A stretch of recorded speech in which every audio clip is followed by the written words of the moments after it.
ఒకవైపు ఈ మ్యాచ్ ఆడడం వల్ల పాకిస్తాన్ కంటే ఇండియాకి ఎక్కువ ప్రెషర్. ఓడిపోతే నేషనల్ వైడ్గా ప్లేయర్ కెరీర్స్ ఎండ్ అయ్యే ఛాన్స్ కూడా ఉంది. ఎందుకంటే ఆడద్దన్నా ఆడుతున్నారు కదా. అలాంటి మ్యాచ్లో ఇండియా ఓడిపోతే ఫ్యాన్స్ కోపం ఇంకా పెరుగుద్ది.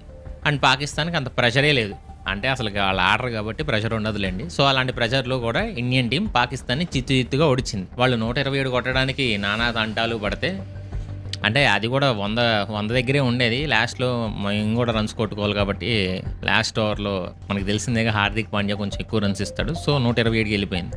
మన వాళ్ళు దాన్ని 15.55 ఓవర్స్లోనే కంప్లీట్ చేశారు. ఇది పాకిస్తాన్కి మొదట చేసిన అవమానం. గేమ్లో వాళ్ళ లెవెల్ ఏంటనేది వాళ్ళకి చూపించాం. బట్ దీనికి ముందు అండ్ దీని తర్వాత 2 విషయాలు జరిగాయి. అండ్ 2 నాకు బాగా నచ్చాయి. మొదటిది, టాస్ టైంలో Indian captain Suryakumar Yadav Pakistan skipper Salman Ali అగాతో హ్యాండ్స్ షేక్ చేయాల. అండ్ రెండోది ఏంటంటే, మ్యాచ్ విన్ అయ్యాక మామూలుగా అయితే ఏంటి, ఇండియన్ ప్లేయర్స్ గ్రౌండ్లో ఉండి మ్యాచ్ విన్ని సెలబ్రేట్ చేసుకుంటారు. బట్ మన వాళ్ళు